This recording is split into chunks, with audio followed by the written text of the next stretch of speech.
So how do we measure this? Using an instrument called as audiometer.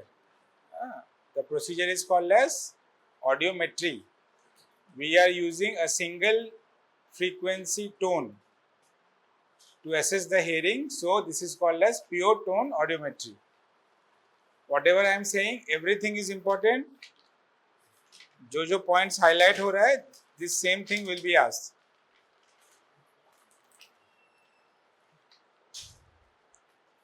So if you look at the graph, first graph, there are two lines superimposing on each other. Okay, so one of them is bone conduction line, the second one is of air conduction line. Now if you look at the x-axis and the y-axis, what is in the x-axis? Frequency. What is in the y-axis? Hearing level in decibel. ठीक है. अब इस graph का एक पिक्युलरिटी है कि ये top left corner से नीचे की तरफ होता है. Zero is there. ठीक है. लेफ्ट बॉटम पे जीरो नहीं है, लेफ्ट टॉप पे जीरो है. ठीक है. तो वहां से जो हमारा एक्स एक्सिस है, क्या है एक्स एक्सिस में? Frequency in hertz. सो हम फ्रीक्वेंसी को ग्रेजुअली बढ़ाते हैं to see if the person is able to hear on a particular frequency और नॉट. ठीक है. तो हमें देखना क्या है कि उस फ्रीक्वेंसी पे कितने लाउडनेस पे he is able to hear. Frequency remains same but we are changing the loudness. जिस पे वो सुन रहा है उस पॉइंट पे जहां पे दोनों क्रॉस हो रहा है, we take a point there. ठीक है. तो पहला जो है, फर्स्ट जो है हमने 250 हर्ट्ज पे लिया. ठीक है. कितने डीबी पे सुन रहा है वो? जीरो. अच्छा, जीरो मतलब ये नहीं होता कि there is no sound. Zero sound जो है उसको हम इंस्ट्रूमेंट को बिफोर डूइंग ऑडियोमेट्री कैलिब्रेट करते हैं कि सेम जब दोनों कान में जो नॉर्मल पर्सन की हियर कर रहा है तो उसको हम जीरो लेते हैं. ठीक है. For a normal person. उसके बाद हम पेशेंट के ऊपर उसको जो है कितना क्या है उसको फाइंड करते हैं. ठीक है. अच्छा, अब हम सेकेंड फ्रीक्वेंसी पे गए, 500 हर्ट्ज पे गए. तो हम जंप करेंगे इन डबल्स, 250, 500, 1000, 2000, 3000, 4000 इस टाइप से. Under we will be staying under 8000 hertz. ठीक है. Why? Because there is something called as speech frequency जो हमारे डे टू डे लाइफ में यूज होता है. That lies between what 500 to 3000 hertz. ये सबसे इंपॉर्टेंट फ्रीक्वेंसी रेंज है. अगर ये अफेक्ट होता है तो हमारा जो डे टू डे लाइफ में जो हेयरिंग है दैट विल गेट अफेक्टेड. ठीक है. Less than that is not that much important and more than this also that much effect नहीं करेगा. So usually we go up to 4000 और 8000. दूसरा छोड़ो, तीसरे पे और थर्ड वाले पे जो रेड वाला है. ठीक है. अब इस ग्राफ का कलर कोडिंग होता है. Red is for right year, left के लिए ब्लू. सो अब इसमें देखो, इसमें दो लाइंस बन रही हैं and it has a gap between the two lines. Red वाला जो है. ओके. सो ये क्या दिखा रहा है? हमेशा जो ऊपर वाला लाइन रहता है that is for the bone conduction. ये how much the patient was able to hear via the bone conduction. ठीक है. सो ये लाइन हमारा जो है जो इस ग्राफ में है कितने पे है? अप्रोक्सीमेटली कहाँ पे चल रहा है? कितने डीबी के अलोंग चल रहा है? 10 और 20 के बीच में समवेयर चल रहा है. ठीक है. और जो दूसरा वाला लाइन है उससे नीचे जो है that is the air conduction line. ठीक है. वो कहाँ पे चल रहा है? हाँ, मतलब 40 to 60 वेरिएशन कर रहा है, जिगजैग है. ठीक है. सो हमें क्या देखना है इसमें कि जो ये बोन वाला लाइन है और जो एयर वाला लाइन है नीचे वाला, ठीक है, बी ए याद रखना, ए बी गैप हम बोलते हैं लेकिन बी ए देखते हैं, ठीक है, बोन ऊपर एयर नीचे।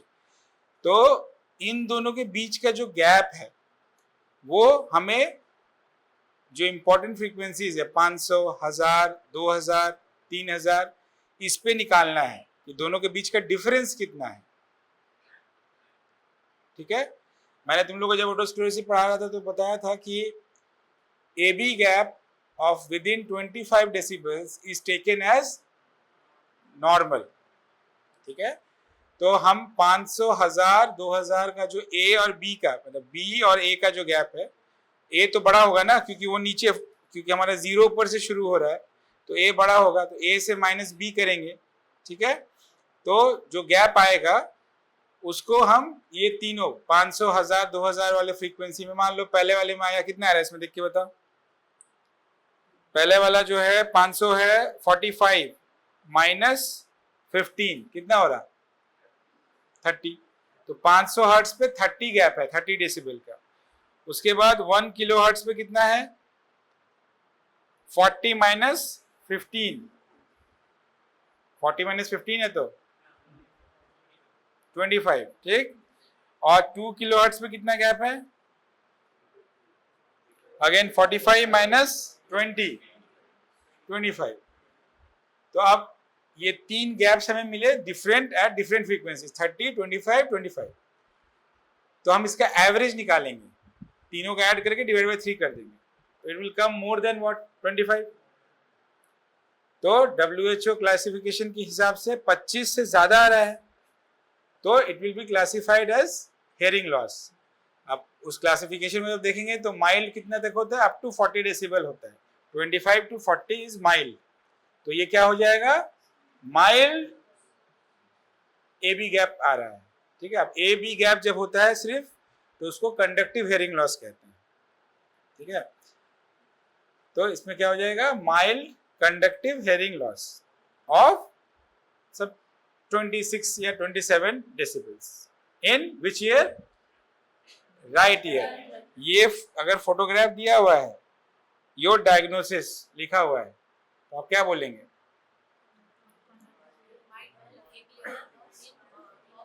Right sided mild conductive hearing loss. ठीक, this is the complete answer. Conductive hearing loss 0.5 number मिलेगा।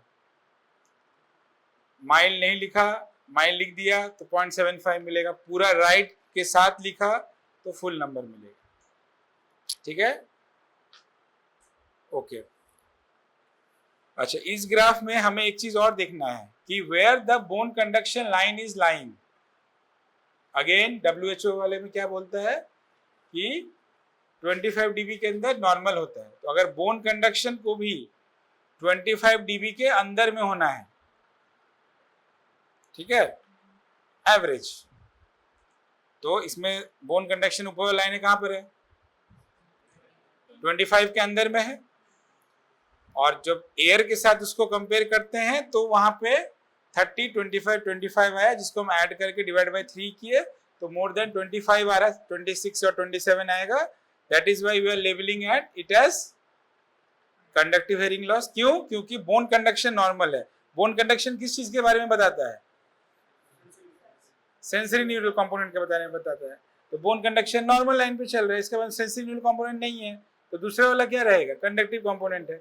इसीलिए कंडक्टिव बताया, राइट साइड बताया क्योंकि रेड कलर का है, और माइल्ड, मॉडरेट, मॉडरेटली सीवियर उसमें से क्या है वो हमने कैलकुलेट करके बता दिया। ठीक, तो कंडक्टिव हेयरिंग लॉस क्लियर है। ठीक, अब आते हैं उससे पिछला वाला ग्राफ, सेकेंड वाला। इसमें ऊपर वाला लाइन अगेन बोन कंडक्शन कहां पर चल रहा है, 30 पे है, फिर 35 पे है, फिर 50 पे है। इसका मतलब ये 25 के बाहर ही है पूरे टाइम। तो इसमें कौन सा कंपोनेंट होगा, मतलब बोन कंडक्शन भी खराब है, सेंसरी न्यूरल पार्ट भी होगा। अब बस वही है कि नहीं, कैसे पता करेंगे कि एयर वाला लाइन कहाँ चल रहा है, वो गैप 25 से ज्यादा है या कम है।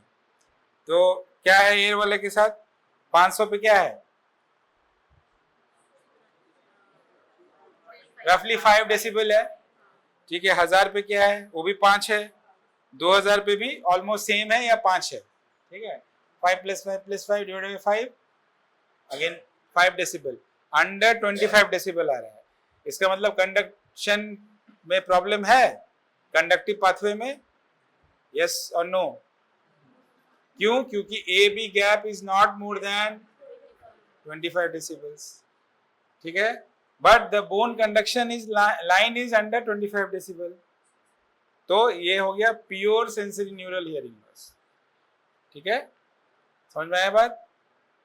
तो सेंसरी न्यूरल हियरिंग लॉस पता चल गया कैसे देखते हैं, और प्योर सेंसरी न्यूरल और प्योर कंडक्टिव हियरिंग लॉस कैसे देखते हैं पता चल गया।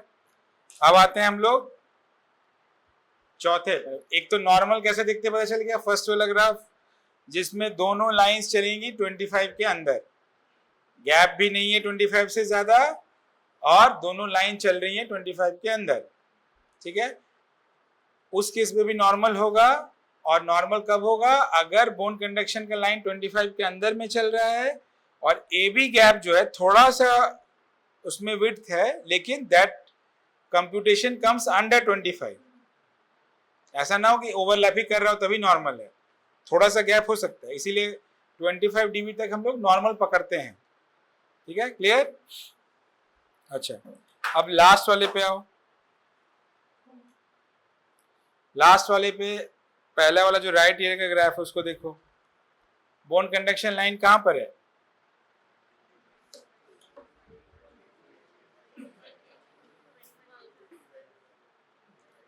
सिक्सटी पे 50 पे है, 500, 1000, 2000 का देखो राइट ईयर का, 50 पे है, 50 पे है, 40 पे है, ठीक है।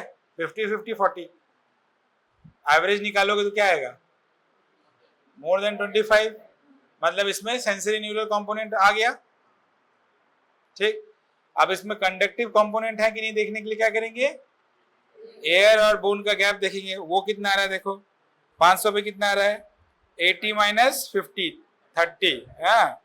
उसके बाद 85 - 45, ठीक है, 40। उसके बाद कितना आ रहा है, 80 - 40, 40, तो 40, 40 + 30, 110 डिवाइडेड बाई 3, मोर देन 30 से ऊपर चला जा रहा है, ठीक है, मोर देन 25 हो रहा है, तो इसमें कंडक्टिव कंपोनेंट भी है। तो सेंसरी न्यूरल तो हो गया है, कंडक्टिव भी है, तो इस कंडीशन को बोलेंगे मिक्स्ड हियरिंग लॉस, ठीक है, mixed hearing. So right sided mixed hearing loss. अब आ जाओ लेफ्ट ईयर में, इसमें क्या दिख रहा है, लेफ्ट ईयर का बताओ anyone.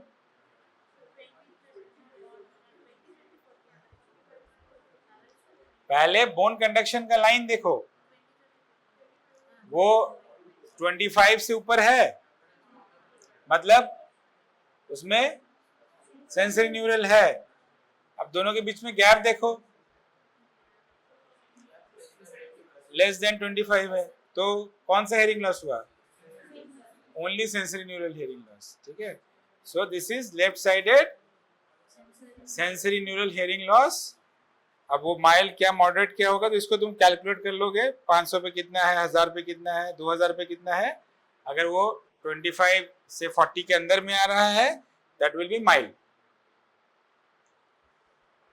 Under 25 normal, 25 to 40 mild, 40 से 55 मॉडरेट, 55 से 70 मॉडरेटली सीवियर, 70 से 90 सीवियर, एंड 90 से अपवर्ड्स प्रोफाउंड, ठीक है। तो ऐसे होता है mild, moderate, moderately severe, severe and profound. Site ये नहीं दिया जाएगा इसमें, जब ब्लैक एंड व्हाइट जब रहता है तो हम उसमें सिंबल्स देख के आइडेंटिफाई करते हैं। जैसे सर्कल जो होता है वो राइट साइड को डिनोट करता है, वो जो राइट वाला रेड वाला जो है देखो, उसमें नीचे वाला लाइन क्या है, सर्कल, तो राइट साइड को डिनोट करता है। ठीक है, तो आपको इंडिविजुअल दिया जाएगा, क्लियर कट दिया जाएगा, कोई कंफ्यूजन उसमें नहीं रहेगा। अच्छा, इसमें प्रॉब्लम एक और जो होता है, स्टूडेंट्स लोग क्या करते हैं, मान लो ग्राफ दिया हुआ है, एक में क्लियर कट दिया हुआ है एकदम कंडक्टिव हेयरिंग लॉस, अच्छा खासा उसमें दे दिया है कि moderate right sided conductive loss of moderate variety लिख दिया तुमने, लेफ्ट वाला नॉर्मल था, तो लेफ्ट पे भी कमेंट करना है, तब फुल मार्क्स मिलेगा। ठीक है, अगर 2 नंबर है तो उसमें 0.5 नंबर रिजर्व्ड है कि जो राइट साइडेड नॉर्मल हियरिंग या नॉर्मल ऑडियोग्राम लिखेगा उसके लिए, बाद बाकी इधर सारे पॉइंट्स के ऊपर 1.5 नंबर इधर वो है। ठीक है, तो आपको दोनों ईयर पे कमेंट करना है, बी इट नॉर्मल और एबनॉर्मल। ठीक है,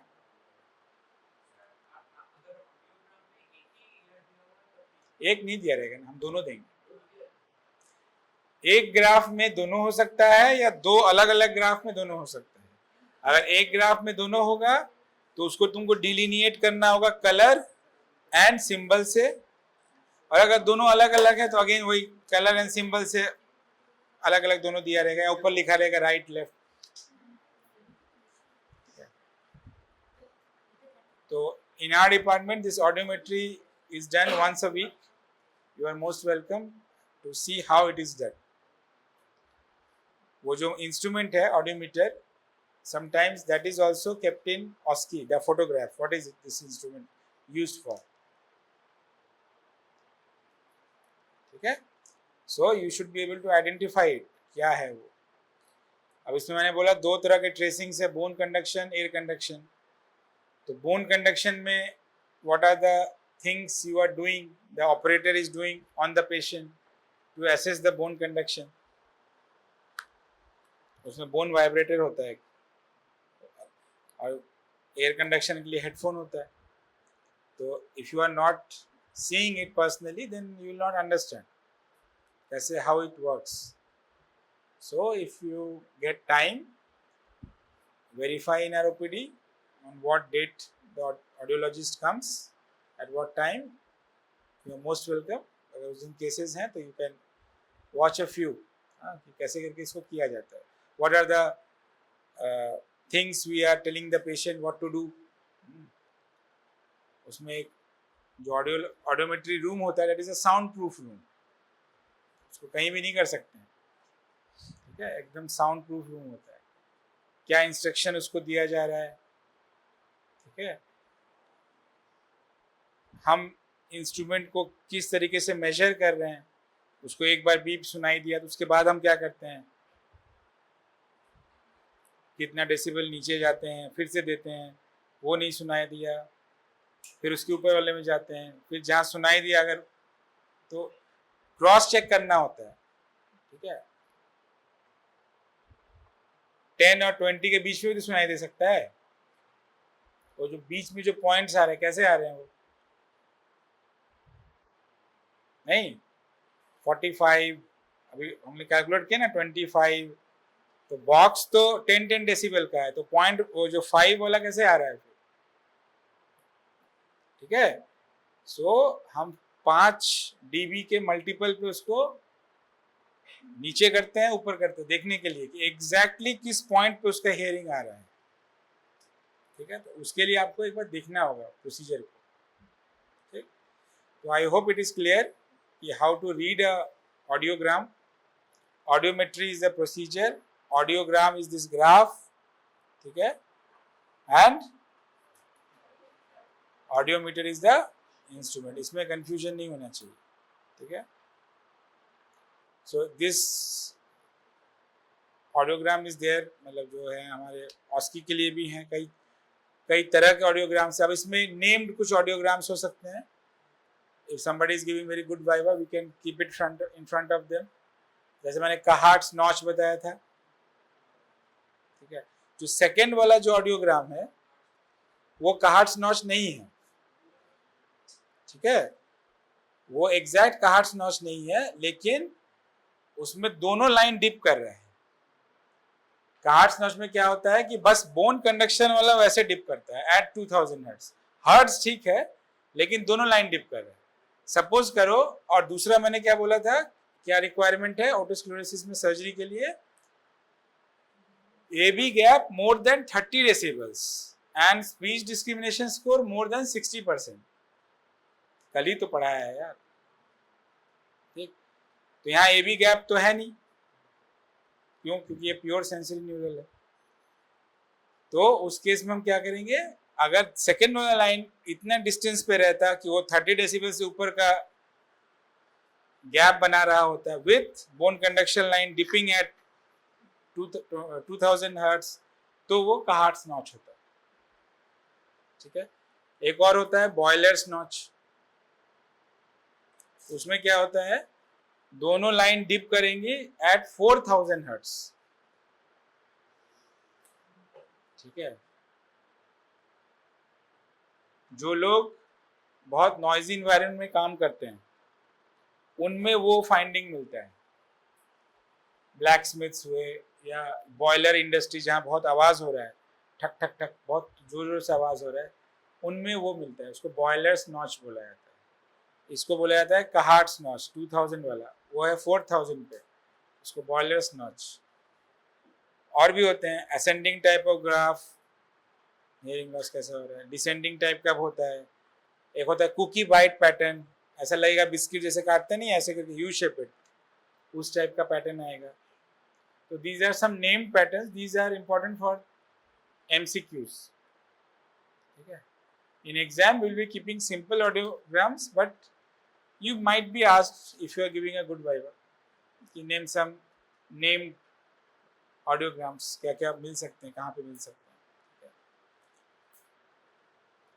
तो ऑडियोमेट्री में तो अभी हमने बताया कि हम स्पीच फ्रीक्वेंसीज को देखते हैं, क्योंकि those are the most important in our day to day conversation. What about higher frequencies, are they important or not? What is the hearing range, frequency range? 20 to 20,000। तो हम तो एसेस कर रहे हैं 8,000 तक की, उसके ऊपर का क्या?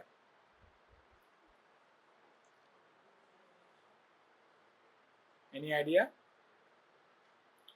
Those can be assessed using high frequency audiometry, ठीक है। उसको हाई फ्रीक्वेंसी ऑडियोमेट्री कहा जाता है। उसके हेडफोन्स वगैरह सब अलग होते हैं, ठीक है। अब क्यों करते हैं, जब डे टू डे इसमें यूज नहीं हो रहा है, तो वो एक प्रोग्नोस्टिक इंडिकेटर है, ठीक है।